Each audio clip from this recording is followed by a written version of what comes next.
नमस्कार। ये कोई नॉर्मल वीडियो नहीं है, ये मेरा एक अपील है आपसे या दुनिया में बैठे हर एक इंसान से। We need to rethink, we need to change the world's education system. इस वीडियो में मैं 100% प्रूफ के साथ ये प्रूफ करने वाला हूं कि न्यूटन ग्रेविटी के फर्स्ट फाउंडर नहीं है।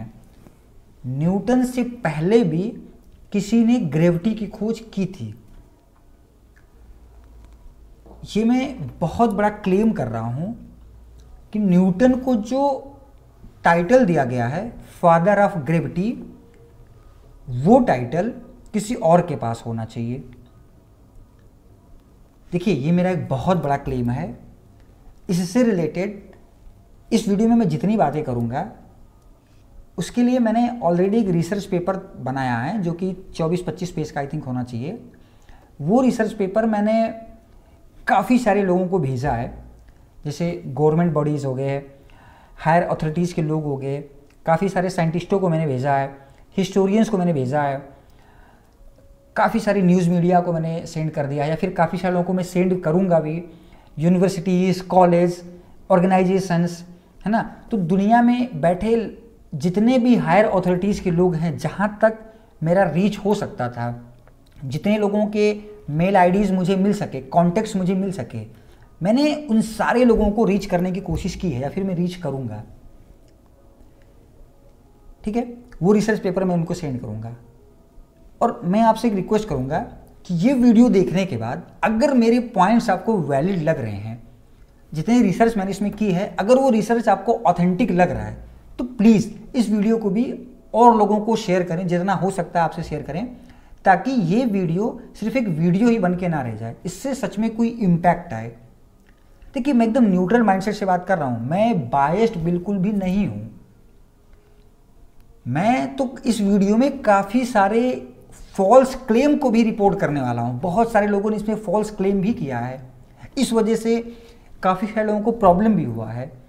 तो मैं आपसे यही रिक्वेस्ट करूंगा कि ये वीडियो देखते टाइम थोड़ा सा न्यूट्रल माइंडसेट से देखें। मैं किसी के फेवर में मैं नहीं हूं, लेकिन जो रियलिटी है, जो सच्चाई है, वो मैं आपके सामने प्रेजेंट करना चाह रहा हूं।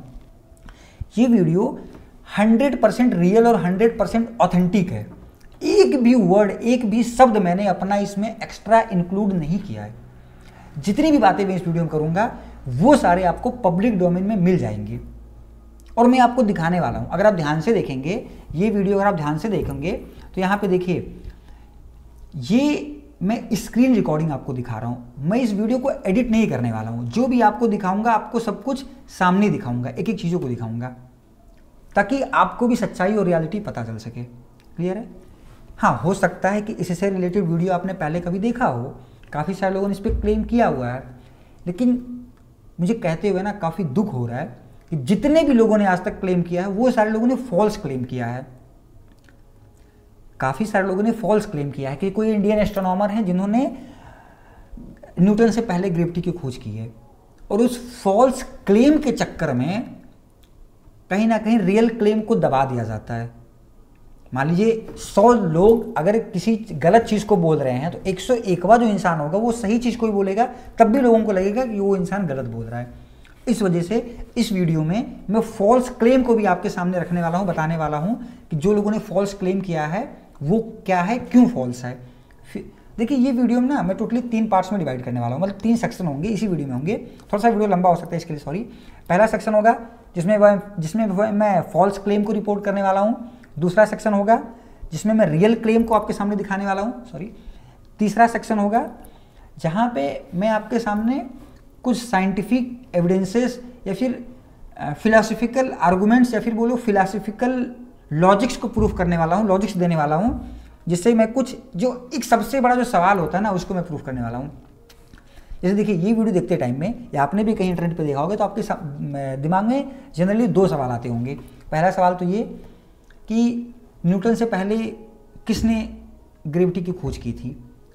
तो लोग बात करते हैं, कोई इंडियन एस्ट्रोनॉमर के नाम लेते हैं, अलग अलग लोग अलग अलग इंडियन एस्ट्रोनॉमर या इंडियन मैथमेटिशियन के नाम लेते हैं।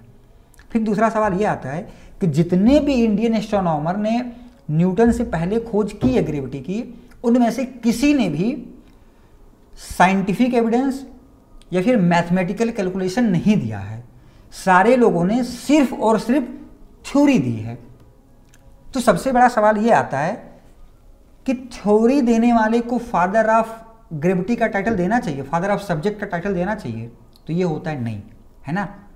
तो इसको भी मैं प्रूफ करने वाला हूं आगे, थोड़ा सा लंबा हो सकता है इसके लिए सॉरी। चलिए वीडियो को शुरू करते हैं। मैंने बहुत सारा इंट्रो दे लिया। जो हमारा सबसे पहला पार्ट है वही फॉल्स क्लेम को रिपोर्ट करना। देखिए, अगर आप इंटरनेट पे आएंगे, सॉरी इसको थोड़ा सा मैं छोटा कर दूं, ठीक है। तो यहाँ पे मुझे कुछ आर्टिकल्स मिले, वैसे तो बहुत सारे आर्टिकल्स हैं, लेकिन जो मुझे लगे कि मुझे बताना चाहिए मेन आर्टिकल्स, एक मुझे ये आर्टिकल दिखा जो कि 2015 में इस आर्टिकल को पब्लिक किया गया था। और सॉरी हाँ, ये एनडीटीवी ने पब्लिक किया था और भी काफ़ी सारे न्यूज़ मीडिया ने इसको कवर किया था। तो जो हमारे उस टाइम के फार्मर इसरो चीफ थे, इसरो के, है ना, एक्स चीफ जो थे माधवन नायर जी ने ये बोला था कि न्यूटन से 1500 साल पहले ग्रेविटी की खोज किसी ने की थी। ठीक है, किसने की थी? अगर आप इस पूरे आर्टिकल को पढ़ेंगे तो इसमें बहुत ज़्यादा डिटेल्स या डेप्थ में आपको नहीं मिलेगा, है ना, बहुत ज़्यादा डिटेल में या फिर रेफरेंसेस आपको देखने को नहीं मिलते हैं। ठीक, हाँ कुछ ऐसे नाम मिल जाएंगे, लेकिन उसमें से कोई बहुत बड़ा डेप्थ आपको नहीं देखने को मिलेगा, समझ नहीं आएगा, नाम बताने से कोई खास फर्क नहीं पड़ा। तो ये 2015 में सर ने क्लेम किया था। जब ये मेरे सामने आया ना, मतलब मेरा दिमाग घूम गया। क्यों यार, इसरो चीफ अगर ऐसी बात बोल रहा है, जाहिर सी बात है इसमें कोई तो बात होगी ना भाई। एक आम इंसान, एक कोई यूट्यूबर इन्फ्लुएंसर नहीं बोल रहा है, इसरो के चीफ बोल रहे हैं। तो यहाँ से मेरा थोड़ा सा दिमाग घुमा कि चलो इस पर डीप रिसर्च करते हैं। यार ये सब बातें ना टीवी या न्यूज़ में नहीं हमारे सामने आते, बस ये ऐसे ही आते हैं और पब्लिक होकर के कहीं ना कहीं इंटरनेट पे दबे पड़े रहते हैं। इन सब बातों को हमें सामने लाना चाहिए। अब हो सकता है कि माधवन सर ने और भी बातें की हो, क्या पता क्या बातें उन्होंने की थी, लेकिन जो यहाँ पे जो आर्टिकल दिख रहा है, इस आर्टिकल में कोई भी मुझे प्रूफ नहीं दिखा, लेकिन एक क्यूरियोसिटी पैदा हुआ कि चलो इस पर डीप रिसर्च करते हैं। ठीक है, मैंने थोड़ा सा और रिसर्च किया तो मुझे ये मिला कि 2018 में राजस्थान के एजुकेशन मिनिस्टर ने भी इस पर बातें की थी। उन्होंने बोला था कि ब्रह्मगुप्त सेकंड नामक एक इंसान थे जो कि इसरो से सर आइजैक न्यूटन से पहले ग्रेविटी की खोज की थी, है ना। इन्होंने 2-3 नाम दिया था, जैसे बोला था ब्रह्मगुप्त सेकंड, और फिर अगर आप और नीचे थोड़ा सा पढ़ेंगे, मैंने इसको पढ़ा हुआ, आप भी इसको वीडियो पॉज करके पढ़ सकते हैं, तो आपको डिस्क्रिप्शन बॉक्स में लिंक मिल जाएगा, वहाँ से पढ़ सकते हैं। और इन्होंने एक दो नाम और लिया था, जैसे बोला था एक ये बुक है जिसको ब्रह्मगुप्त ने लिखा था, ब्रह्मसुपुत सिद्धांत करके, जो कि 628 AD में लिखा गया था। तो इस बुक में भी इन्होंने बताया था कि, है ना, अर्थ किसी एनर्जी की वजह से रुका हुआ है, किसी शक्ति की वजह से रुका हुआ है ना, जिसको उन्होंने बोला था कि उसका नाम ग्रेविटी ऐसा कुछ दिया गया है। और इसमें एक और बुक की बात की गई थी, सूर्य सिद्धांत। तो जो राजस्थान के एजुकेशन मिनिस्टर थे, अभी एजुकेशन मिनिस्टर अपने आप में ना बहुत बड़ा लेवल होता है, इन्होंने भी ये 2 बुक का रेफरेंस दिया था, सूर्य सिद्धांत और ये ब्रह्मगुप्त सिद्धांत का रेफरेंस दिया था कि इन दोनों बुक्स में भी ग्रेविटी की बात की गई है। क्लियर है? ओके, आगे बढ़े तो फिर मुझे एक और मिला जो कि यूनिवर्सिटी या मैनचेस्टर ने, ये लगभग 150 साल पुराना यूनिवर्सिटी है, यूनिवर्सिटी या मैनचेस्टर ने 150 साल या 200 साल ऑलमोस्ट हो जाएंगे, उसने 2007 में एक रिपोर्ट पब्लिक किया था और ये इनके ऑफिशियल वेबसाइट पे है। अच्छा, मैं एक बार इसको रिफ्रेश कर दूँ, वरना आपको लगेगा कि कहीं एडिटिंग तो नहीं है। देखिए ये रिफ्रेश हो रहा है, और इसको भी मैं अगर रिफ्रेश ही कर दूँ, देखिए मैंने इन सबको रिफ्रेश कर दिया, देखिए ये भी रिफ्रेश हो गया, ये भी आपका रिफ्रेश हो ही रहा है, और ये तो आपका रिफ्रेश, एक सेकंड में फिर से कर दूं, देखिए रिफ्रेश हो गया। तो ये कोई एडिटिंग नहीं है, 100% रियल है, आपके सामने सब कुछ जो पब्लिक हुआ पब्लिक डोमेन में वो मैं आपको दिखा रहा हूँ। तो यूनिवर्सिटी ऑफ मैनचेस्टर ने भी एक रिपोर्ट पब्लिक किया था जो कि डॉक्टर जॉर्ज जोसेफ ने रिसर्च किया था। तो उन्होंने क्या बोला था, सन 1350 AD के आसपास इंडिया के केरला के कुछ स्कूलों में, है ना, इन्फिनाइट सीरीज जैसी चीज़ें पढ़ाई जा रही थी। इन्फिनाइट सीरीज यानी कैलकुलस में यूज होने वाला चीज़ है। और इन्फिनाइट सीरीज या कैलकुलस को कब लाया गया है हमारे सामने, जो हमें देखने को मिला वो ये मिल रहा है कि न्यूटन ने इसके बारे में काफ़ी सारी बातें की थी। न्यूटन के बाद इन्फिनाइट सीरीज या कैलकुलस जैसी चीज़ें आई थी, लेकिन डॉक्टर जॉर्ज जोसेफ जी ने बोला था कि नहीं, 1350 AD के आसपास ही यानी न्यूटन के पैदा होने से लगभग 250 साल पहले, 300 साल पहले इंडिया के केरला के कुछ स्कूलों में एक ज्ञान प्रिजर्व था, अगर आप इस आर्टिकल को पढ़ेंगे। ये भी अपने आप में एक बहुत बड़ी बात है, क्योंकि यूनिवर्सिटी या मैनचेस्टर जैसी यूनिवर्सिटीज अगर ये बातें बोल रही हैं, है ना, कोई ये लोकल वेबसाइट पे अपलोडेड नहीं है। अगर आप देखेंगे manchester.ac.uk के वेबसाइट पे अपलोडेड है। क्लियर है? तो ये जो मुझे 3 बड़े बड़े क्लेम्स मिले, ऐसे तो और भी ना जाने बहुत सारे क्लेम्स हैं, तो इनसे मेरे अंदर थोड़ा सा क्यूरियोसिटी आया कि भाई इस पर डीप बातें करते हैं। लेकिन थोड़ी सी दुखद बात यहाँ पे ये थी कि जितनी भी बातें की जा रही थी इसमें कोई प्रॉपर रिसर्च नहीं दिखाया गया था या फिर प्रॉपर रेफरेंसेस नहीं दिया गया था, है ना। या हो सकता है रेफरेंसेस दिया गया हो, लेकिन इन लोगों ने, न्यूज़ मीडिया वालों ने उसको छापना ना चाहा हो, क्योंकि अगर उतना लंबा आर्टिकल लिखेंगे तो शायद पता नहीं कितना लंबा आर्टिकल बन जाएगा, है ना। तो इस वजह से हो सकता है कि ना लिखा गया हो, एक अलग बात है। लेकिन अगर इनके जैसे लोग बात बोल रहे हैं तो कुछ तो बात है, बहुत सच्चाई तो ये हमें एक्सेप्ट करना होगा, है ना। क्योंकि इसरो को समझ रहे हो आप, मतलब नासा का कॉम्पिटिटर है इस समय, और मुझे लग रहा है ऐसे ही रहा ना तो आने वाले ज़्यादा नहीं 10-15 साल 20 साल में, मतलब हमारे ही कार्यकाल में हम ही लोग देखेंगे नासा यहाँ एग्जिस्ट कर रहा होगा तो इसरो यहाँ होगा। इसरो ओवरटेक करने वाला नासा को, अगर इनके जैसे लोग हमारे यहाँ रहेंगे तो। खैर चलिए ठीक है, आगे बढ़ते हैं। तो यहाँ से मैंने थोड़ा रिसर्च करना शुरू किया, ठीक है। उसके बाद में फिर मैं गया विकीपीडिया पे। विकीपीडिया पे मैंने सर्च किया हिस्ट्री ऑफ ग्रेविटेशनल थ्योरी। हमारे दिमाग में यही आता है कि चलो विकीपीडिया पे देख लेते हैं, विकीपीडिया एक ऑथेंटिक सोर्स माना जाता है। यहाँ जब मैंने हिस्ट्री इसकी सर्च की तो मुझे यहाँ पे काफ़ी अनसेटिस्फाइड जवाब मिला। क्या मिला? इंडियन सब कॉन्टिनेंट को जब मैं देख रहा था तो यहाँ पे मुझे 2 नाम मिला, एक तो मिला ब्रह्मगुप्त और एक मिला भास्कर सेकंड। अभी दोनों को अगर इन पूरे पैराग्राफ्स को आप पढ़ेंगे तो यहाँ से आपको कुछ नहीं समझ में आने वाला है।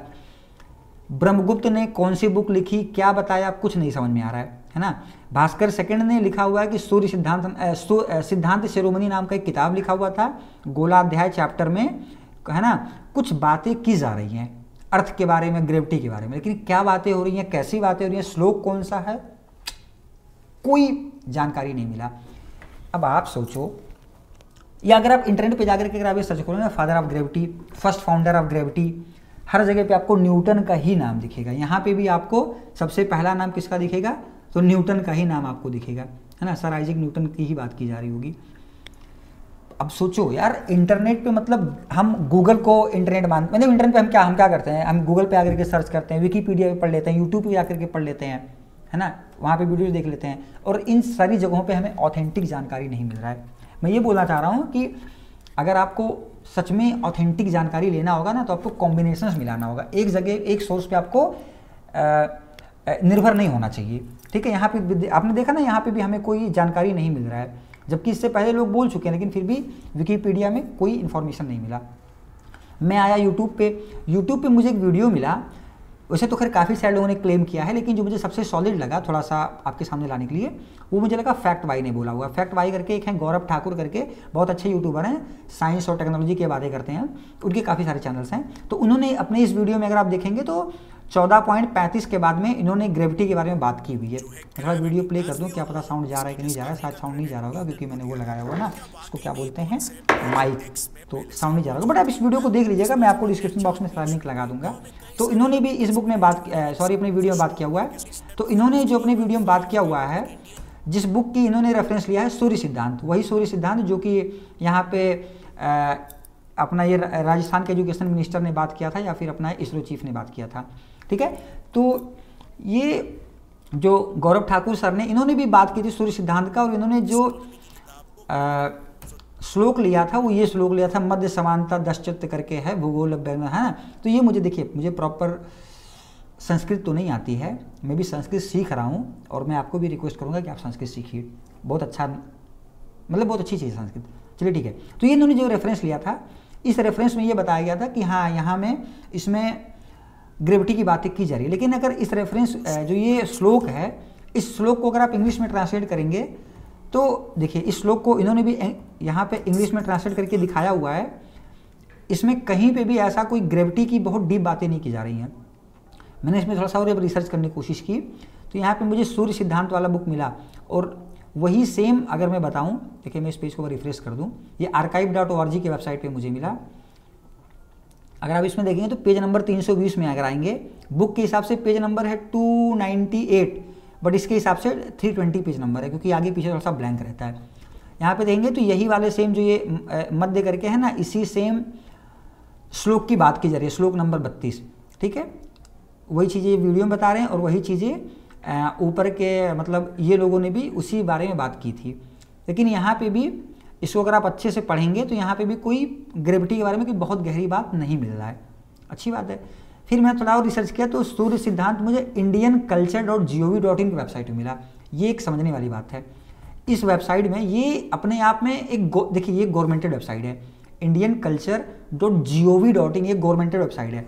अब गवर्नमेंटेड वेबसाइट मतलब क्या, इस वेबसाइट पे जितनी भी आर्टिकल्स पब्लिक की गई हैं वो हम बोल सकते हैं कि वो रियल होंगे, ऑथेंटिक होंगे। हाँ 100% नहीं बोल सकते हैं, बट यार बताओ अगर गवर्नमेंट ही अगर डाल रहा है तो कुछ ना कुछ तो सही बातें होंगी ना भाई इसमें। देखिए मैं रिसर्च भी किया हुआ आपके सामने, मैं इसका थोड़ा सा एक वो निकाल रहा था ताकि मैं इस बुक में भी मैं आपको दिखा दूँ। इस बुक में अगर हम बात करें तो एक सेकेंड, इस बुक में मुझे मिलेगा चैप्टर नंबर सूर्य सिद्धांत वाला गोला अध्याय, ये क्या है हमारा सूर्य सिद्धांत है ना, 344 में एक बार हम देखते हैं, 313 में एक बार देखते हैं, 313 आई थिंक पेज नंबर था। हाँ देखिए ये पेज नंबर 313 में अगर आप यहाँ पे आएंगे तो सेम वही आपको मिल जाएगा, वही श्लोक है ना जो श्लोक मध्य करके श्लोक था, उसका भी अगर आप यहाँ पे एक्सप्लेनेशन देखेंगे तो इस एक्सप्लेनेशन से कहीं हमें कुछ समझ में नहीं आ रहा कि ग्रेविटी की बहुत डीप बातें की जा रही हैं। और यही बात यहाँ पे फैक्ट वाई नाम का जो चैनल है, इस चैनल ने भी वही बात की थी कि भाई यहाँ पे ग्रेविटी के बारे में कोई डीप इन्फॉर्मेशन हमें नहीं मिल रहा है। क्लियर है, सूर्य सिद्धांत में मैंने दिखाया। एक दूसरी बुक की बात की जा रही थी सिद्धांत शिरोमणि की। सिद्धांत शिरोमणि की जब हम बात करते हैं तो सिद्धांत शिरोमणि में एक श्लोक आता है, ये वाला श्लोक अगर आप देखेंगे श्लोक नंबर 6, ये वाला, सॉरी यहाँ से अगर मैं दिखाऊं, सॉरी ये 3 लाइन मार्क हो रहा है, ये 2 ही लाइन है, नीचे का 2 लाइन है ना, ये क्या लिखा है अकृष्टि जो भी है, ये 2 लाइन आप देख लीजिएगा, ये इसमें बातें की जा रही थी। ये मुझे कहाँ से रेफरेंस मिला, मुझे एक और आर्टिकल मिला, मैं इसको रिफ्रेश कर दूं, ये है कोई journal of humanities and social science IOSR है ना, ये भी कोई रिसर्च ऑर्गेनाइजेशन शायद हैं, तो इन्होंने भी एक रिसर्च पेपर पब्लिक किया था जो कि इस रिसर्च पेपर को बनाने वाले 2 लोग थे। यहाँ पे आपको नाम दिख जाएगा, डॉक्टर महाश्वेता करके हैं कोई एक, महाश्वेता जो भी हैं, और डॉक्टर प्रियंका भारद्वाज। इन्होंने भी अपने रिसर्च पेपर में यही 2 श्लोक की बात की थी। एक ये तो मैंने आपको दिखाया मध्य समंतस वाला श्लोक मैंने आपको दिखा दिया, जो कि सिद्धांत से सूर्य सिद्धांत में, जो कि सूर्य सिद्धांत वाले बुक में बात की गई थी। और एक दूसरा जो श्लोक बात किया जा रहा था वो क्या था, अकरस्त शक्ति जो भी है, मुझे श्लोक नहीं आ रहा उसके लिए सॉरी यार, क्योंकि मुझे भी संस्कृत नहीं आती है, ठीक है। तो ये सिद्धांत शिरोमणि वाले बुक की बात की जा रही है, इस बुक की बात की जा रही है, तो ये यही श्लोक है। अब इस श्लोक को जब इन्होंने इंग्लिश में ट्रांसलेट किया तो इसका इंग्लिश आप ट्रांसलेशन यहाँ पे पढ़ सकते हैं ना, the object fall on ground due to earth force attraction, मतलब यहाँ पे भी कोई बहुत डीप बातें नहीं की जा रही। या फिर इस श्लोक का अगर आप इंग्लिश ट्रांसलेशन देखेंगे तो इस इंग्लिश ट्रांसलेशन में भी कोई ऐसी बात नहीं समझ में आ रही जो ग्रेविटी की बात की जा रही हो।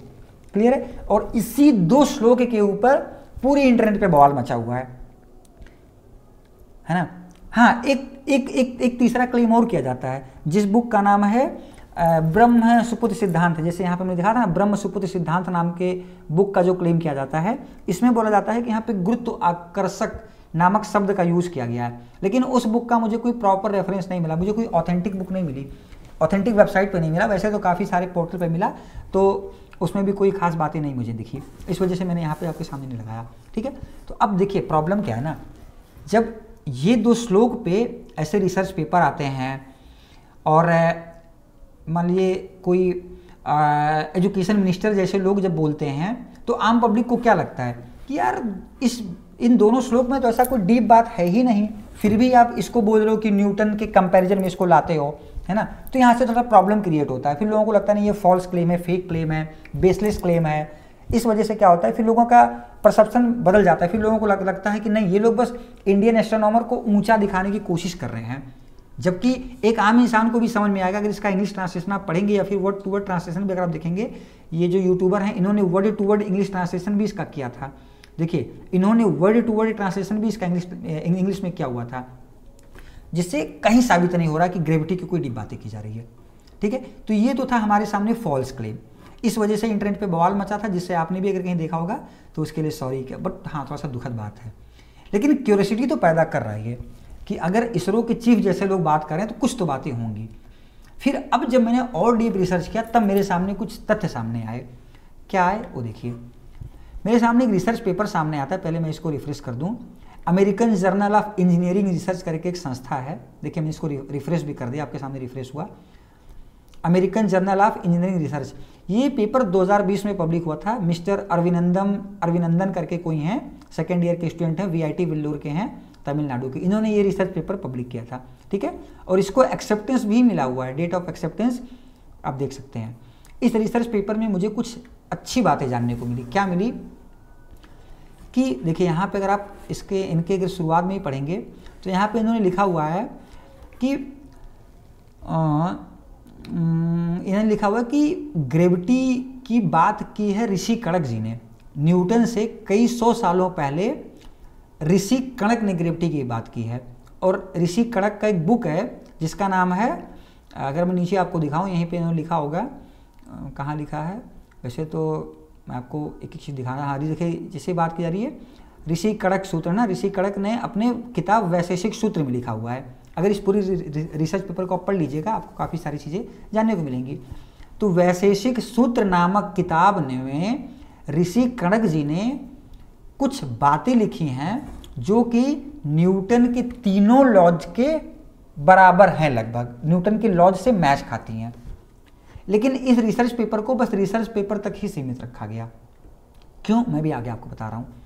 क्योंकि नीचे अगर आप देखेंगे तो यहाँ पे ये 3-4 सूत्र की, थोड़ा इसको छोटा करते हैं, यहाँ पे 3-4 सूत्र की बात की जा रही है। द ऋषि कणक वैशेषिक सूत्र की जो पहले जैसे सूत्र बात की जा रही है, वैग निमित्त विशेषत कर्मो जयते, है ना, इस सूत्र का इन्होंने इंग्लिश ट्रांसलेशन दिया। फिर सेकंड सूत्र, थर्ड सूत्र, और यहाँ पे इन्होंने कंपैरिजन भी करके दिखाया कि इन तीनों सूत्र का अगर आप न्यूटन के तीनों लॉज से कंपेयर करेंगे तो ऑलमोस्ट सेम है, ठीक है। ये रिसर्च पेपर मैंने देखा तो मुझे लगा चलो भाई इस पर थोड़ी बातें करते हैं। लेकिन फिर मैंने बोला चलो आप ऐसे गूगल से पूछते हैं। मैंने आकर के गूगल से पूछा कि is there any gravitational law in the book Vaisheshika Sutra. मैं इसको रिफ्रेश कर दे रहा हूँ। जब मैंने गूगल से पूछा तो गूगल ने बोला हाँ, वैशेषिक सूत्र नामक किताब में ग्रेविटेशनल लॉ की कुछ बातें की जा रही है, बट एग्जैक्टली वही बातें नहीं की जा रही जो न्यूटन ने बोला था। इसने कुछ सूत्र दिया, जैसे सूत्र नंबर 517 है ना, सूत्र नंबर 523 में मिल जाएगा आपको। तो इसने 2-3 मुझे रेफरेंस बताए। मैंने बोला चलो ये अच्छी बात है, लेकिन दुखद बात यही है ना कि इसके बारे में कोई बहुत डीप बातें नहीं हुई हैं, लेकिन इंटरनेट पे अवेलेबल तो है ना भाई। चलो ठीक है, आगे बढ़ता हूँ थोड़ा मैं। फिर मैंने आकर के विकीपीडिया से पूछा भाई वैशेषिक सूत्र क्या होता है, वैशेषिक सूत्र क्या है। उसने बताया कि वैशेषिक सूत्र एक किताब है जो कि कब लिखा गया था, between 6th and 2nd BCE में, जीसस क्राइस्ट के पैदा होने से लगभग 200 से 600 साल पहले, एग्जैक्ट डेट नहीं है बट 200 से एस्टिमेटेड डेट है, 200 से 600 साल पहले ये बुक लिखी गई थी। यानी आज से देखा जाए तो लगभग 2600-2700 साल पहले ये बुक लिखी गई थी, ठीक है, ओके।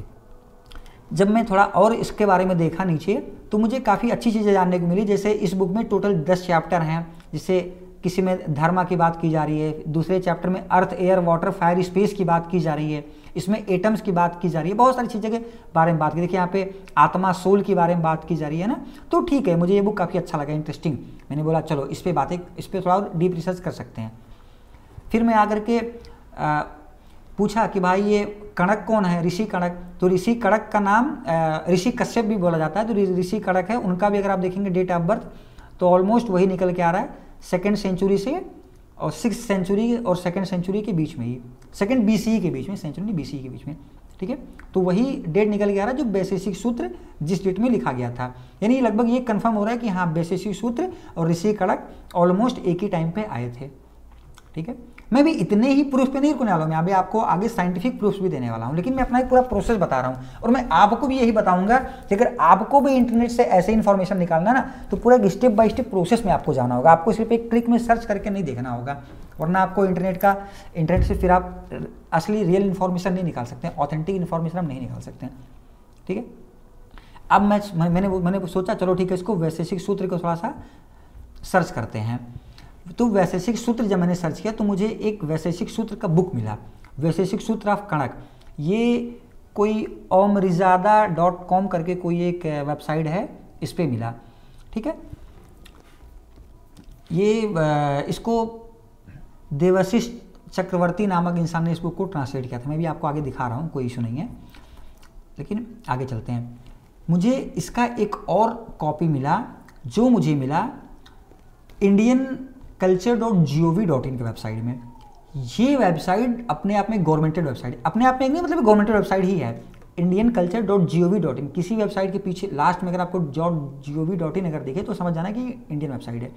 मतलब यहाँ पे सारा डाटा जो भी मिलेगा वो रियली ऑथेंटिक मिलेगा, क्योंकि यहाँ पे इंडियन गवर्नमेंट चीज़ों को फिल्टर करके डालती है ना, इंडियन गवर्नमेंट हर चीज़ तो ऐसे ही डाल देगी।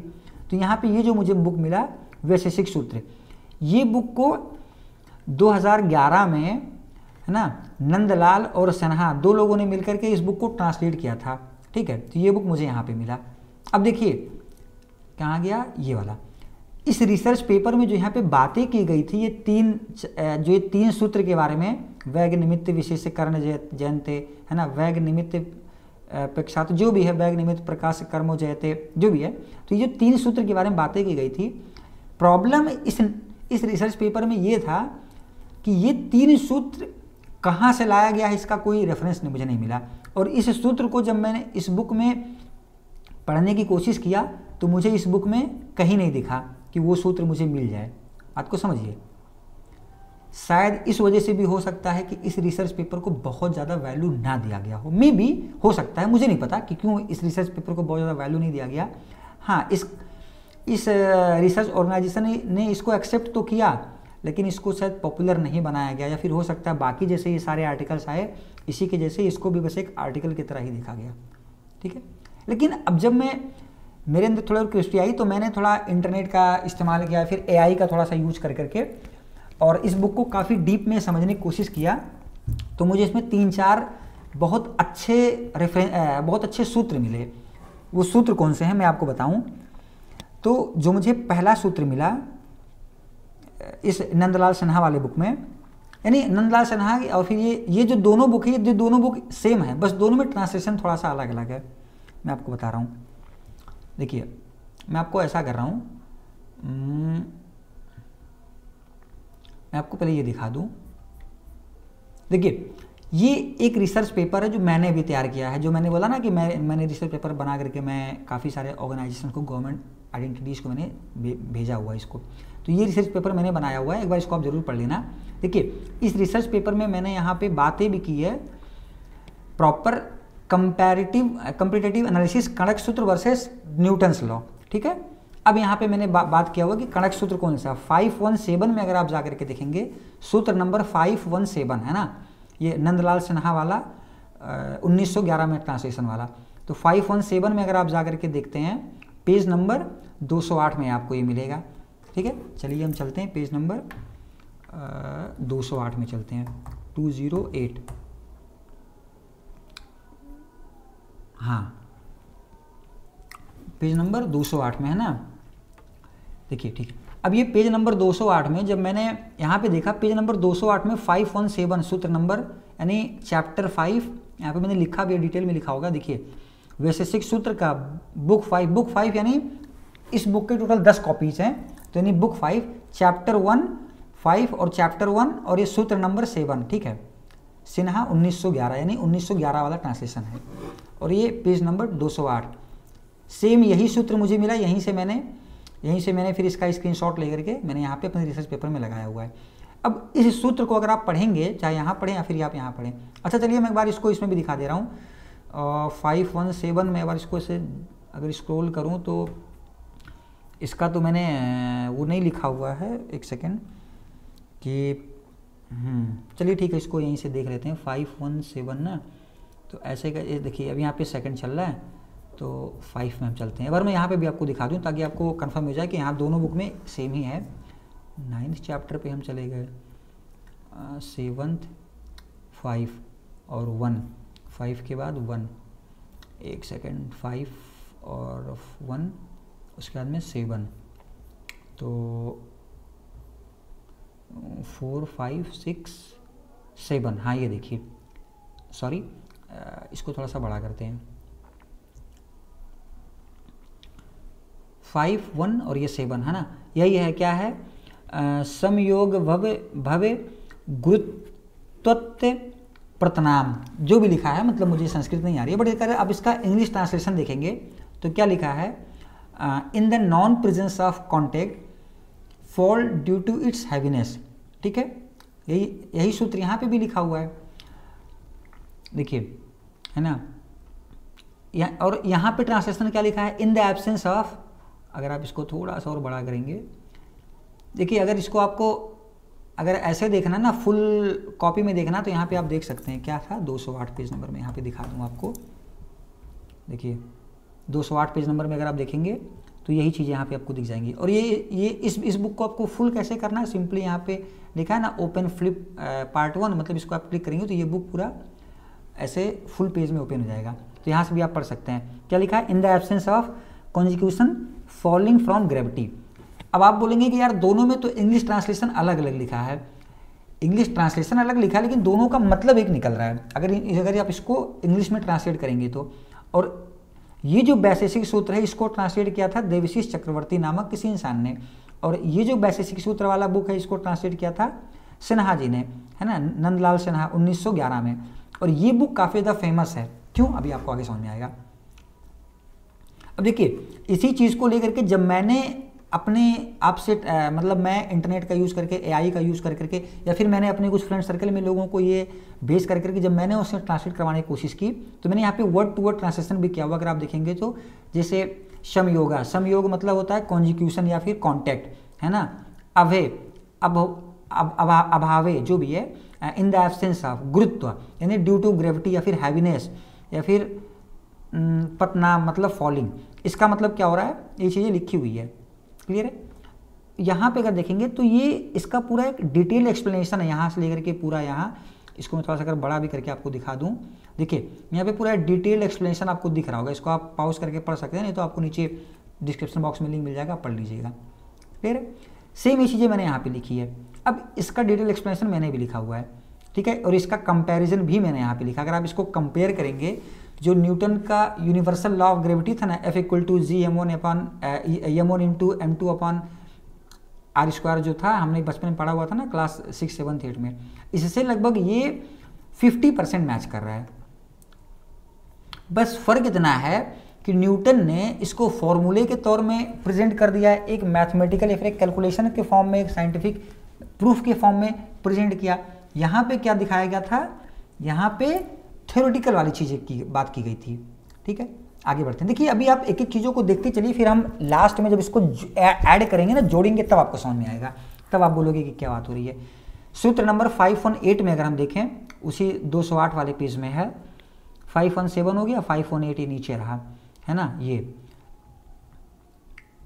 या फिर अगर मैं यहाँ पे दिखाऊं तो यहाँ पे भी वही बातें हो रही है, 518 ये वाला, या फिर अगर मैं इस बुक में दिखाऊं, इस बुक में भी 518 ये वाला, है ना। अब इन तीनों में अगर आप देखेंगे तो तीनों में ऑलमोस्ट आपको ट्रांसलेशन वही देखने को मिलेगा, ठीक है। यहाँ पे भी मैंने वर्ड टू वर्ड ट्रांसलेशन किया हुआ है।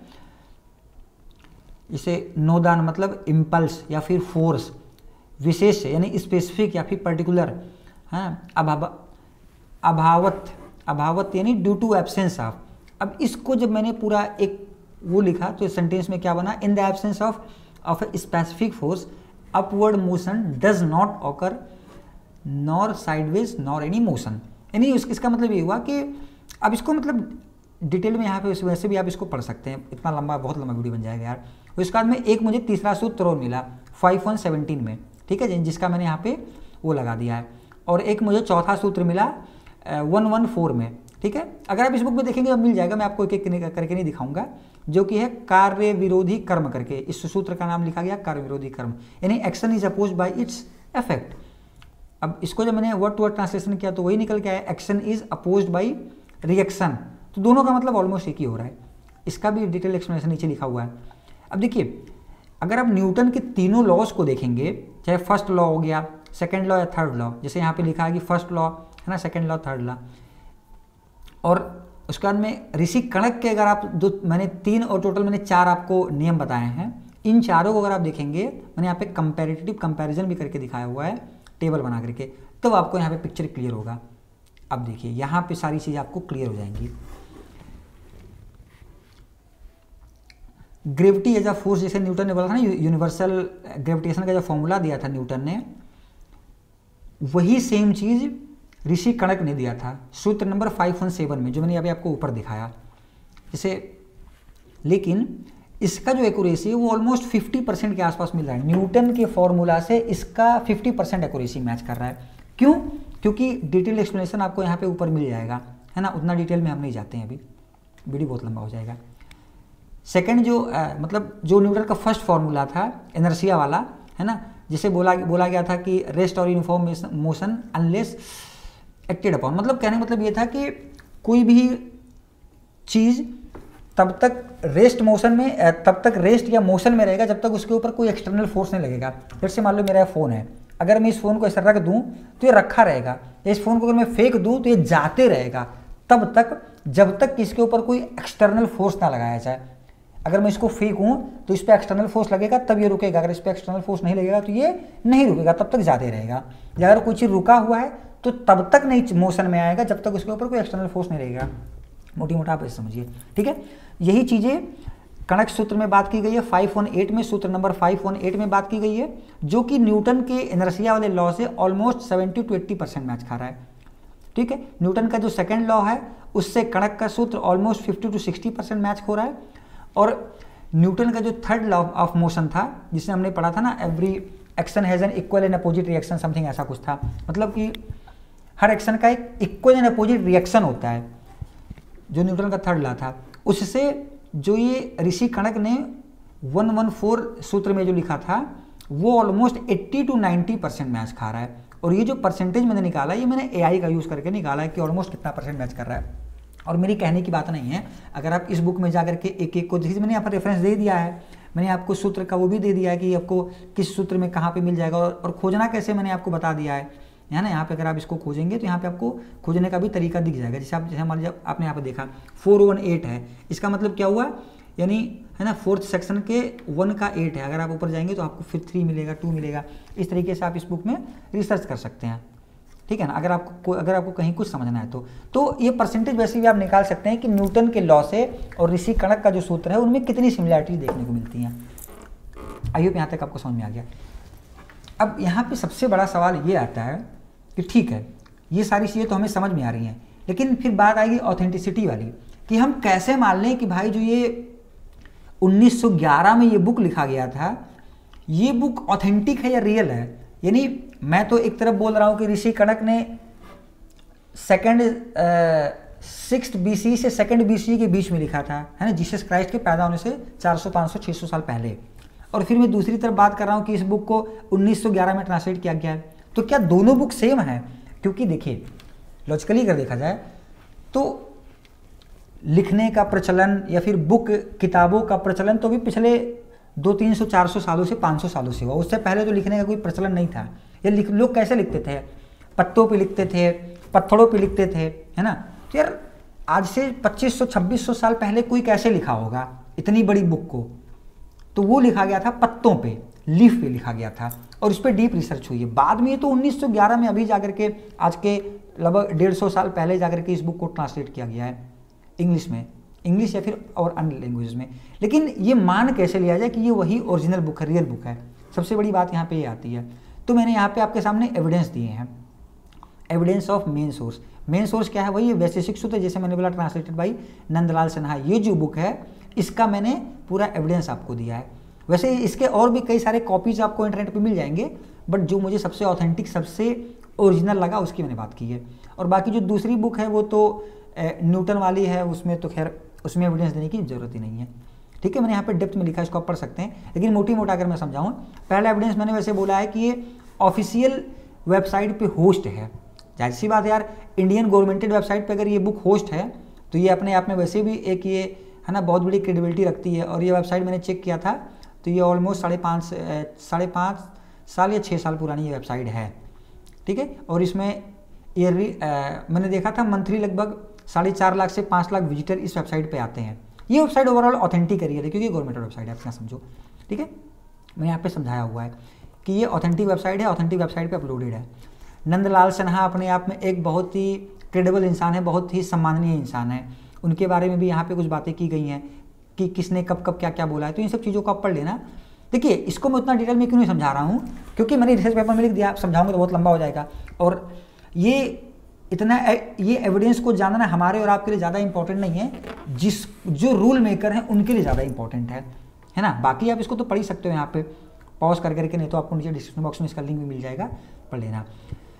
देखिए यहाँ पे डिटेल्ड साइंटिफिक एविडेंसेस की भी मैंने बात की है। जो ये बुक है इस पर कार्बन डेटिंग भी हुई है।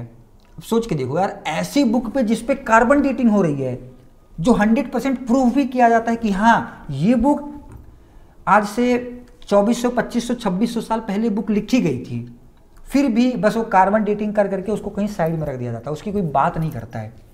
और मैं प्रूफ भी दे रहा हूँ, देखो palm leave manuscript from Patna Gujarat, ठीक है, कंटेनिंग द वैशेषिक सूत्र वेर एनालाइज्ड इन 1987 में किया गया था। बाई किसके द्वारा किया गया था? Birbal Sahni Institute of Palaeobotany in Lucknow. 1987 में कार्बन डेटिंग किया गया था पाम लीफ पे, जो कि किसने किया था? मैंने यहाँ पे इंस्टीट्यूट का नाम भी आपको लिख दिया ना, बिरला सहानी इंस्टीट्यूट। आप अगर जाकर के इंटरनेट पे सर्च करेंगे इससे बहुत सारी रिलेटेड चीज़ें मिल जाएंगी।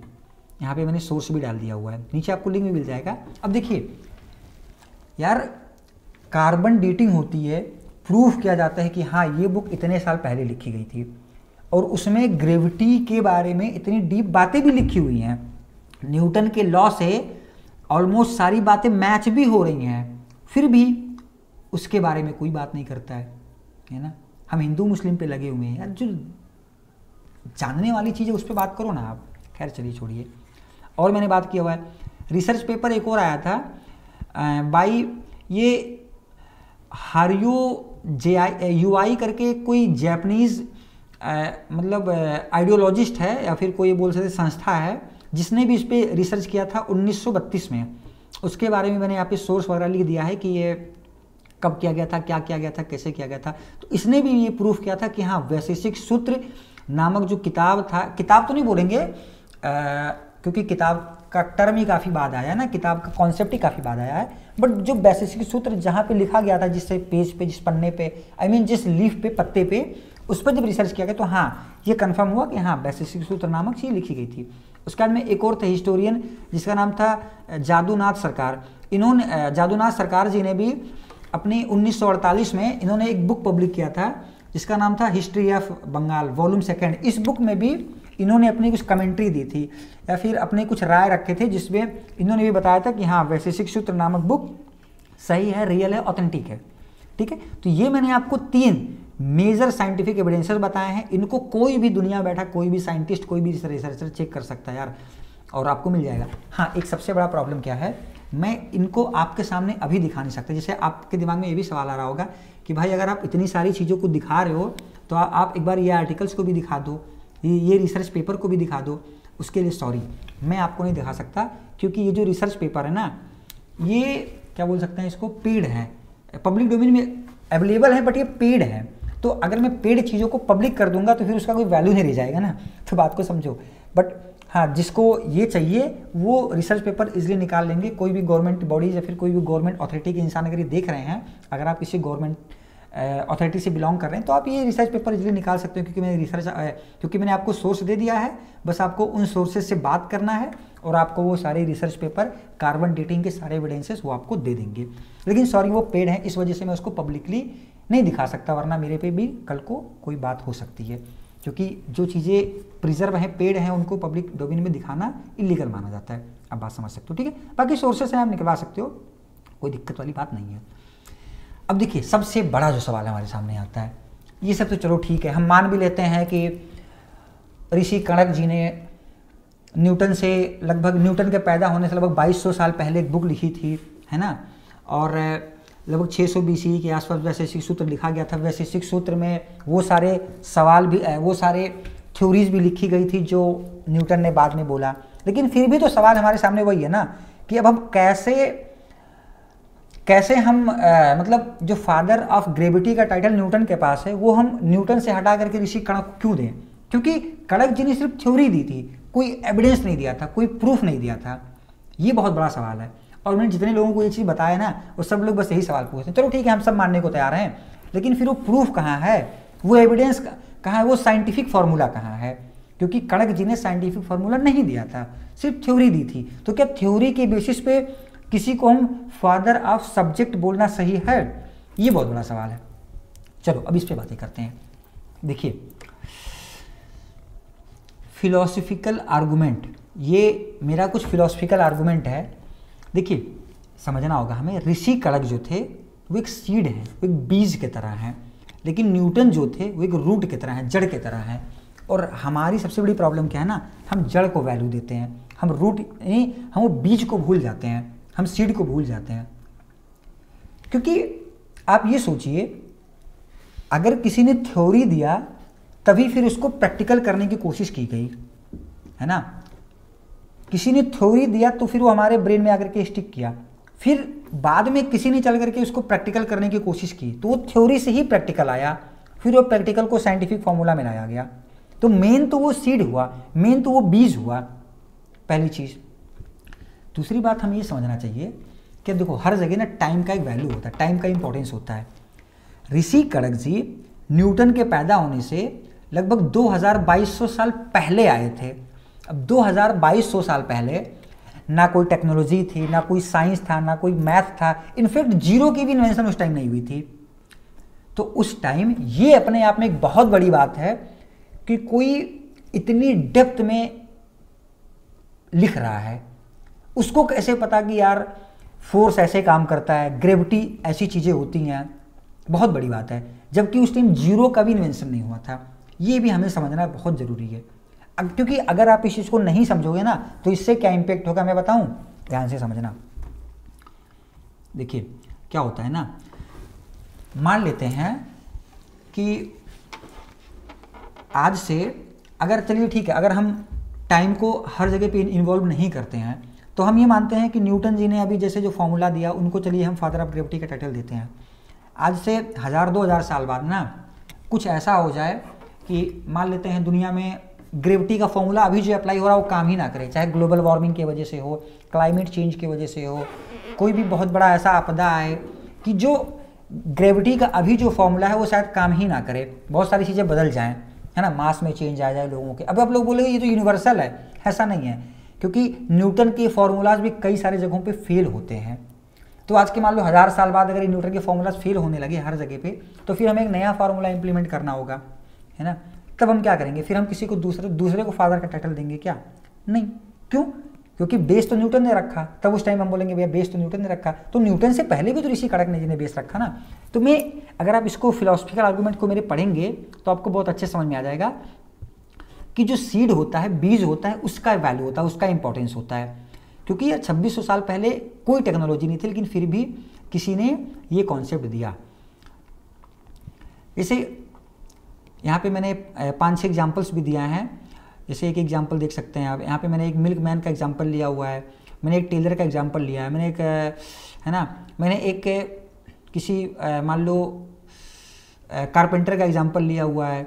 तो मैंने यहाँ पे 5-6 एग्जाम्पल्स लिए हुए हैं। इनको अगर आप ध्यान से पढ़ेंगे तो आपको समझ में आ जाएगा कि यार एक सीड यानी बीज का महत्व क्या होता है। एक सिंपल भाषा में अगर मैं समझाऊँ, मान लो आप किसी बच्चे के पिता हो, आप उसके बायोलॉजिकल फादर हो, मतलब आपने उस बच्चे को पैदा किया।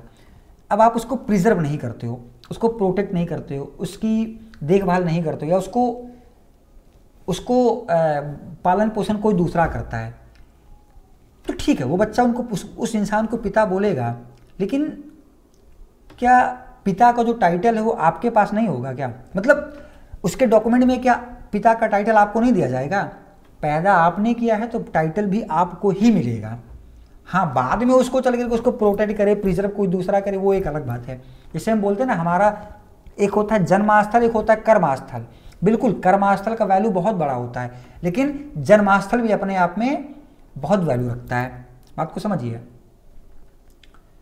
अगर आप, अच्छा ये बताओ, आप दुनिया में किसी को भी पूछते हो, मान लो आप किसी भी धर्म से रिलेट करते हो, हिंदू, मुस्लिम, सिख, ईसाई, किसी भी धर्म से रिलेट अगर आप कर रहे होगे, आप जिसको भी अपना आइडल, जिसको भी अपना गुरु, जिसको भी अपना भगवान मानते होगे, उनको भी अगर आप देखोगे ना तो उन्होंने कोई प्रैक्टिकल बातें नहीं की थी, मतलब उन्होंने सिर्फ थ्योरी ही दिया था अपने लाइफ में। लेकिन उनको भी हम क्या उनको हम उस फील्ड का, मतलब उनको हम उस फील्ड के लिए रेस्पेक्ट नहीं देते हैं? बिल्कुल देते हैं। क्यों रेस्पेक्ट देते हैं? क्योंकि उन्होंने सिर्फ थ्योरी पे बात की थी। प्रैक्टिकल तो हमने काफ़ी सालों बाद सीखा उस चीज़ को प्रैक्टिकल करना, है ना। तो हर चीज़ को हमें ये नहीं देखना होगा कि बस जिसने प्रैक्टिकल बातें की है हम सिर्फ उसी को ही वैल्यू देंगे। आगे मैं आपको और प्रूफ दे रहा हूँ। देखिए, इसको थोड़ा सा छोटा कर लेते हैं, एक सेकेंड, चलिए। अगर आप नीचे आएंगे तो यहाँ पे मैंने लिखा हुआ है कि जो न्यूटन के फॉर्मूलाज है उनमें भी काफ़ी ज़्यादा लिमिटेशंस हैं, काफ़ी ज़्यादा कमियां हैं। ऐसा नहीं है कि न्यूटन का फॉर्मूला हर जगह पे काम आता है। जैसे, है ना, आप देख सकते हैं यहाँ पे, जैसे मैं लिखा हुआ है कि क्वांटम डोमेन लिमिटेशंस है, उसके बाद में, है ना, यहाँ पे मतलब काफ़ी सारे जगहों पे इनका है। तो ये मैंने जो यहाँ पे एग्जांपल्स दे के समझाया हुआ है, यहाँ पे अगर उसको डेप्थ में पढ़ेंगे तो आपको समझ में आएगा कि इसमें क्या लिमिटेशंस हैं। लिमिटेशंस का मेरा सिंपल मतलब ये है कि जो फॉर्मूला होता है ना वो 100% हर जगह पे अप्लीकेबल नहीं होता है, और अगर आज अप्लीकेबल है तो हो सकता है आज के 1000-2000 साल बाद उस फॉर्मूले का शायद कोई वैल्यू ना रह जाए, अस्तित्व ही ना बचे। लेकिन जो थ्योरी होता है ना वो टाइमलेस होता है, वो हमेशा काम आता है। जैसे कड़क, मान लो कड़क जी ने जो थ्योरी दिया वो टाइमलेस है, formulas time to time change होते रहेंगे। और हम जो मानते हैं कि साइंस ही 100% सही है, ये बिल्कुल सही है, लेकिन साइंस में भी जब चेंजेस होते हैं तो कई सारे फॉर्मूलाज को हमें चेंज करना पड़ता है, टाइम के हिसाब से, रिसर्च के हिसाब से, है ना, एवोल्यूशन के हिसाब से। जिस हिसाब से हमारा माइंड विकसित हो रहा है उसी हिसाब से हम फॉर्मूलाज को भी चेंज करते रहते हैं। तो फॉर्मूला के बेसिस पे किसी को हमें फादर ऑफ सब्जेक्ट का टाइटल देना गलत है, क्योंकि फॉर्मूला चेंज होते हैं, फॉर्मूलाज में भी लिमिटेशंस होती हैं, फॉर्मूलाज में भी कमियां होती हैं। क्लियर है? यहाँ पे मैंने कमियों को जैसे लिख दिया हुआ है। यहाँ पे मैंने कुछ रियल लाइफ सिनारियो भी लिखा हुआ है कि जैसे मान लीजिए स्पेस एक्सप्लोरेशन में कहाँ पे जाकर के न्यूटन का फॉर्मूला फेल हो गया, है ना, ब्लैक होल ऑब्जर्वेशन में भी जाकर के फेल हो गया। ये सारी चीज़ें मैंने लिखी हुई है, ठीक है, डेप्थ में इनको पढ़ लेना। अब एक सबसे बड़ा चीज़ मैंने यहाँ पे लिखा हुआ है कि ये बताओ, ठीक है, अगर आप बोलते हो कि फॉर्मूला देने वाले को ही हम फादर का टाइटल देंगे, फादर ऑफ सब्जेक्ट का टाइटल देंगे, तो फिर दुनिया में काफ़ी सारे साइंटिस्ट ऐसे भी हुए हैं जिन्होंने फॉर्मूला नहीं दिया, जिन्होंने सिर्फ थ्योरी दी, फिर हम उन्हें फादर का टाइटल क्यों देते हैं? जैसे चार्ल्स डार्विन हो गए। चार्ल्स डार्विन ने, इनके बारे में अगर आप जाके सर्च करोगे तो इनको बोला जाता है फादर ऑफ एवोल्यूशन। क्यों बोला जाता है? क्योंकि इन्होंने 1859 में, है ना, कोई एक बुक लिखी थी जिसमें इन्होंने बताया था सेइंग, मतलब animal change over time through natural selection. मतलब इन्होंने कोई नेचुरल सिलेक्शन का कोई छोटा सा उपयोग करके ये बताया था कि मतलब एवोल्यूशन ऐसे से हुई है।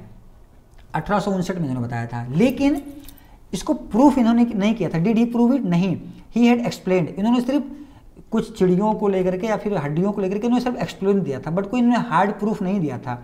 बाद में जा करके जैसे मान लो मेंडल्स ने आकर के 1965 में दिया, या फिर जब डीएनए को प्रूफ किया गया ना, जैसे रदरफोर्ड वगैरह ने बाद में किया, तब जा करके ये प्रूफ हुआ कि हाँ, जो चार्ल्स डार्विन ने जो बात बोला था वो बात सही बोला था।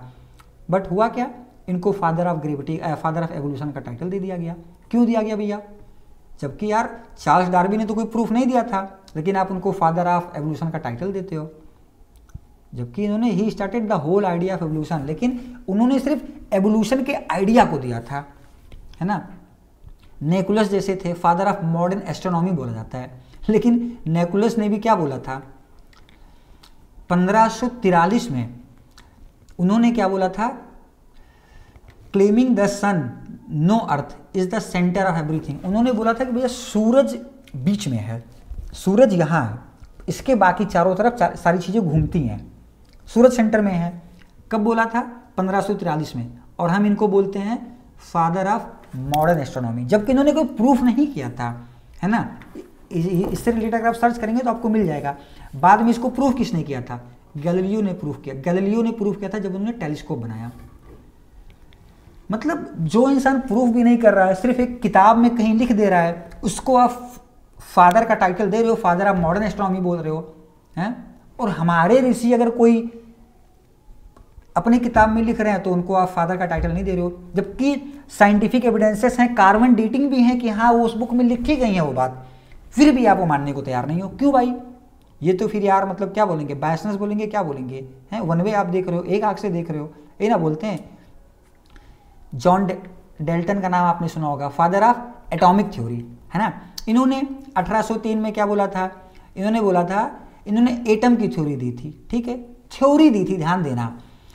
ही सेड मतलब इन्होंने क्या बोला था, एवरीथिंग इज मेड ऑफ टिनी, एक छोटे पार्टिकल से बना है जो कि अनब्रेकेबल है ना, इसको हम एटम्स बोलेंगे, ठीक है।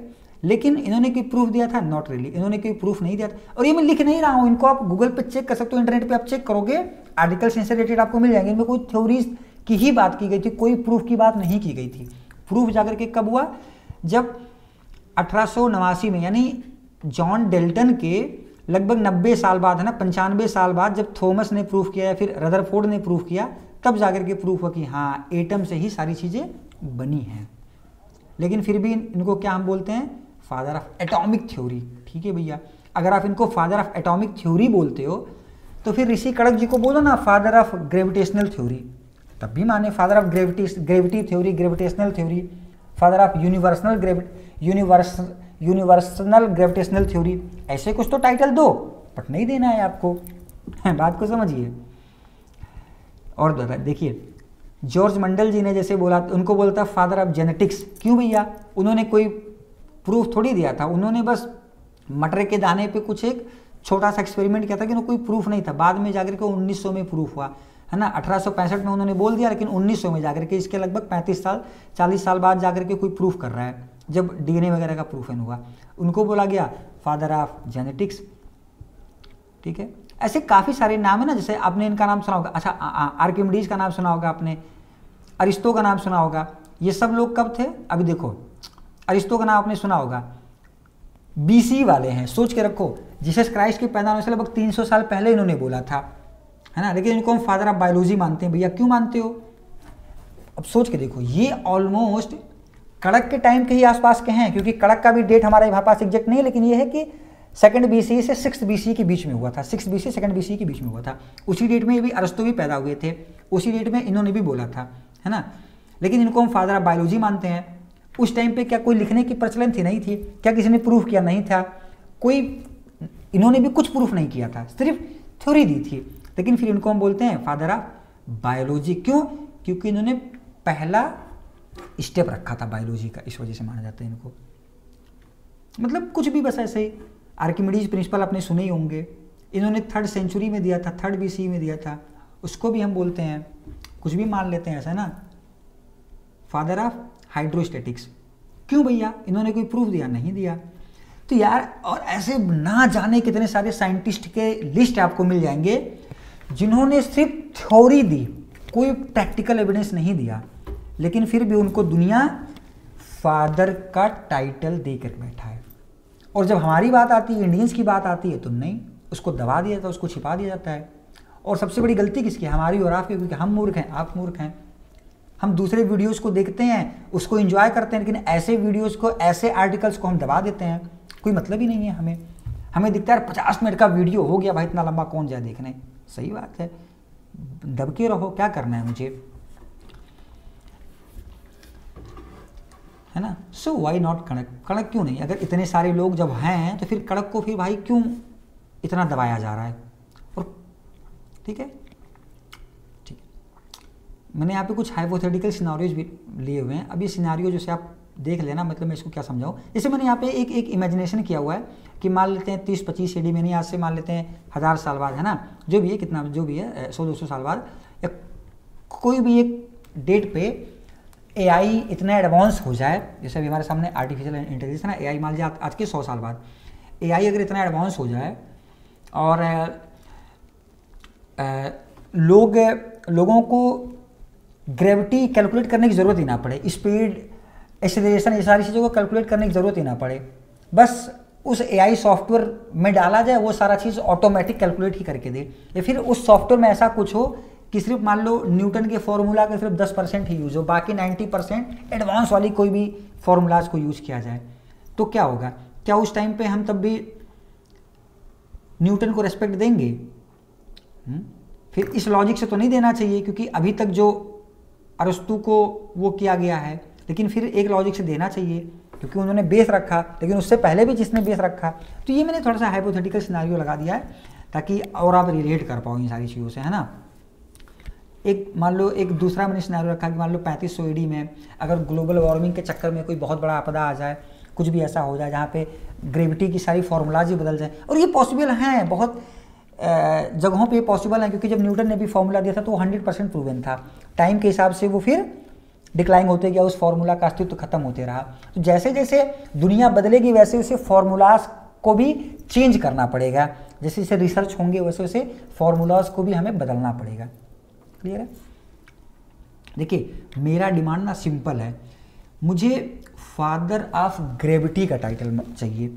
ऋषि कणक को मैं फादर ऑफ ग्रेविटी का टाइटल दिलाना चाह रहा हूँ, और मैं आपसे भी रिक्वेस्ट करूँगा प्लीज़ यार ऋषि कणक को फादर ऑफ ग्रेविटी का टाइटल दिलाओ। ऊपर बताए हुए एक भी आर्गुमेंट को अगर आप मेरे गलत साबित कर दो ना, इस रिसर्च पेपर में लिखी हुई एक भी पॉइंट को अगर आप गलत साबित करके दिखाओ तो मैं बताऊँ। बहुत गहराई से रिसर्च पेपर बनाया गया है, काफ़ी दिन लगे हैं भाई, कम से कम मुझे 2 से ढाई महीना लगा होगा एक एक चीज़ों को जोड़ जोड़ के निकाल के लिखने में, और अभी देखो ना जाने कितने दिन मुझे भेजने में लगेंगे, है ना। तो बस मेरा ये कहना है कि ऋषि कणक को, अगर आप ऋषि कणक को फादर ऑफ ग्रेविटी की खिताब नहीं देना चाह रहे हो मत दो, लेकिन तो फिर ऊपर इन सारे साइंटिस्टों को भी फादर का टाइटल नहीं मिलना चाहिए। सिंपल सी बात है, बात को एग्री करना होगा इससे आपको, है ना, क्योंकि आपको वन वे देगा, मतलब आपको ऐसा नहीं होगा ना कि सिर्फ आप एक पक्ष को लेकर चलोगे। बात को समझो। हाँ, अगर एविडेंस के साथ अगर ये प्रूफ नहीं होता कि ये वैशेषिक सूत्र नाम का किताब 600 BC 200 BC सेकंड BC के आसपास लिखा गया था, तब तो मैं मान सकता हूँ, लेकिन अगर ये साइंटिफिक एविडेंसेस कार्बन डेटिंग के साथ अगर ये प्रूफ हो रहा है तब तो फिर आपको एक्सेप्ट करना होगा भैया। क्लियर है? मैं चाह रहा हूँ ऋषि कणक को फादर ऑफ ग्रेविटी का टाइटल दिया जाए और सर आइजैक न्यूटन को father of modern scientific gravity का टाइटल दिया जाए। Father of modern scientific gravity क्यों? क्योंकि इन्होंने ग्रेविटी का खोज किया। देखिए ग्रेविटी ये तो हमेशा स्टेबल रहने वाला है, थ्योरी हमेशा रहने वाला है, यूनिवर्सल और कभी नहीं चेंज होने वाला है, फॉर्मूला चेंज होंगे।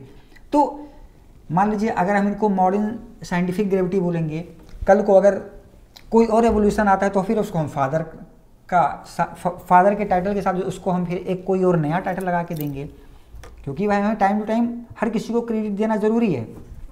अगर हम क्रेडिट नहीं देंगे लोगों को तो लोगों में फिर वो क्यूरियोसिटी पैदा नहीं होगी ना। मान लो आपने अगर कल कोई रिसर्च किया, फिर आपके दिमाग में यार ये मैं रिसर्च कर रहा हूँ लेकिन मुझे कोई क्रेडिट नहीं मिलेगा, तो फिर वो शायद रिसर्च पेपर या फाड़ फेंक दो। लेकिन अगर आपको लगे कि हाँ इसको मुझे कोई क्रेडिट मिलेगा, मुझे मान सम्मान मिलेगी समाज में, तब ना इंसान रिसर्च करेगा, तब ना रिसर्च पेपर्स पब्लिक करेगा, तब ना कोई डीप एनालिसिस करने की कोशिश करेगा। तो क्रेडिट देना बहुत ज़रूरी है। मुझे क्या चाहिए? डुअल रिकग्निशन चाहिए। ठीक है, मैं दोनों को बराबर सम्मान देना चाह रहा हूँ, मुझे दोनों को बराबर मान सम्मान देना है, और मैं भी आपसे यही रिक्वेस्ट करूँगा। ठीक है, अब देखिए मैंने यहाँ पे कुछ रिकमेंडेशंस लिखे हुए हैं कि कैसे इन दोनों को मुझे बराबर सम्मान देना है, या फिर क्या कर करके हम ऋषि कणक को थोड़ा सा सम्मान दिला सकते हैं। बहुत कुछ नहीं करना होगा, हमें क्या होगा, थोड़ा सा जो एजुकेशनल करिकुलम है, कैरिकुला है, बुक्स में थोड़ा सा चेंज करना होगा। बस हमें कणक के बारे में पढ़ाना होगा, उनके जो सूत्र हैं जैसे 5.1 वाला सूत्र, 5.7 वाला सूत्र, 114 वाला सूत्र, 5.8 वाला सूत्र, इन सारे सूत्र को थोड़ा सा हमें एजुकेशनल बुक में थोड़ा सा डालना होगा, पढ़ाना होगा।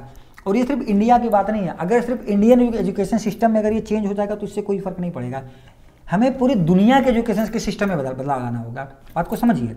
मान लो इंडिया अगर एक्सेप्ट कर ले कि चलो ठीक है मैं ऋषि कणक को अपने बुक में डाल दूंगा, उससे कोई फर्क नहीं पड़ेगा। वो बच्चा ऋषि कणक के बारे में पढ़ के जाएगा, आगे जाकर के हो सकता है कल को विदेश में जाए, किसी दूसरी कंट्री में जाए, वहाँ पे ऋषि कणक के बारे में उसको किसी को पता ही ना हो, तो फिर तो प्रॉब्लम क्रिएट होगा उस बच्चे के साथ। तो ऐसा नहीं होना चाहिए, है ना। हमें पूरी दुनिया के एजुकेशन के सिस्टम को बदलना है। इस वजह से मैंने बोला था कि प्लीज़ जितना हो सके इस वीडियो को शेयर करो यार। हाँ, इंडिया के लोग समझ जाएंगे तो बाकी दुनिया के लोगों को मैं समझा दूंगा, क्योंकि मैं रिसर्च पेपर को बाकी दुनिया के लोगों तक मैं पहुंचाने की कोशिश कर रहा हूँ। लेकिन आप पहले इंडिया के लोगों तक तो पहुंचाओ इसको।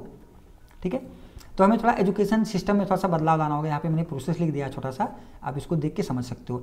हमें थोड़ा सा मीडिया चैनल्स के थ्रू, न्यूज़ मीडिया में आकर के, सोशल मीडिया पे आकर के, यूट्यूब बाकी सोशल मीडिया में, टीवी चैनल्स पे आकर के डिबेट इनसे रिलेटेड करनी चाहिए, ताकि लोगों को जागरूकता मिले इसके बारे में, ठीक है। उसके बाद में हमें कुछ पब्लिक आर्टिकल्स में ऋषि कड़क के बारे में डालना चाहिए, दोनों के बारे में डालना चाहिए कि ऋषि कड़क ने थ्योरी दिया, न्यूटन ने इसको प्रूफ किया, इनको भी सम्मान मिलना चाहिए, क्योंकि ये सीड है और न्यूटन क्या है, रूट है। बिना बीज के रूट नहीं हो सकता है। रूट कितना भी मोटा तगड़ा हो जाए, लेकिन उसका स्टार्टिंग किसने किया, बीज ने किया, सीड ने किया। दिमाग में छेद पहली बार किसने किया, सीड ने किया, यानी ऋषि कड़क ने किया। ऋषि कड़क का अगर वो फॉर्मूला नहीं आया होता, वो थ्योरी नहीं आई होती, तो शायद उनके दिमाग में फिर वो कॉन्सेप्ट नहीं आता, फिर वो शायद प्रूफ नहीं करना चाहते। और प्रूफ कब किया गया, क्योंकि आपके साथ तब इतने सारे कैलकुलेशंस ऑलरेडी थे, आपके साथ टेलीस्कोप था, है ना, आपके सामने बहुत सारी, मतलब 1600 के आसपास, मतलब उस समय को मॉडर्न एरा ही कहा जाता है। 1600 का जो टाइम था, है ना, जिस टाइम न्यूटन ने प्रूफ किया था, उस टाइम को हम मॉडर्न साइंटिफिक एरा कहते हैं। मतलब उस टाइम ऑलरेडी साइंस बहुत डेवलप हो चुका था, तब प्रूफ करना कोई बहुत बड़ी बात नहीं थी, ठीक है। तो इस चीज़ को लेकर के थोड़ा सा हमें पब्लिक डिबेट वगैरह करना चाहिए। उसके बाद में कुछ हमें फोरम्स में डिस्कशन करना चाहिए, जैसे कोरा हो गया, रेडिट हो गया, ऐसी बहुत सारी फोरम्स है ना, मतलब जो भी इंटरनेट पे जहाँ पे भी संभव हो सकता है, फेसबुक, ट्विटर, इंस्टा, यूट्यूब, इन सारी जगहों पे हमें इससे रिलेटेड बात ही करनी चाहिए, ठीक है। उसके बाद में इससे रिलेटेड जैसे, और हम बाकी जैसे यूनेस्को जैसे जो ऑर्गेनाइजेशंस हैं, उनको हमें रीच आउट करना चाहिए। मैं अपने लेवल पे तो प्रयास कर ही रहा हूँ, बट आपसे भी रिक्वेस्ट है कि इस वीडियो को नहीं, या फिर इस रिसर्च पेपर को जो भी हो सके उसको शेयर करो।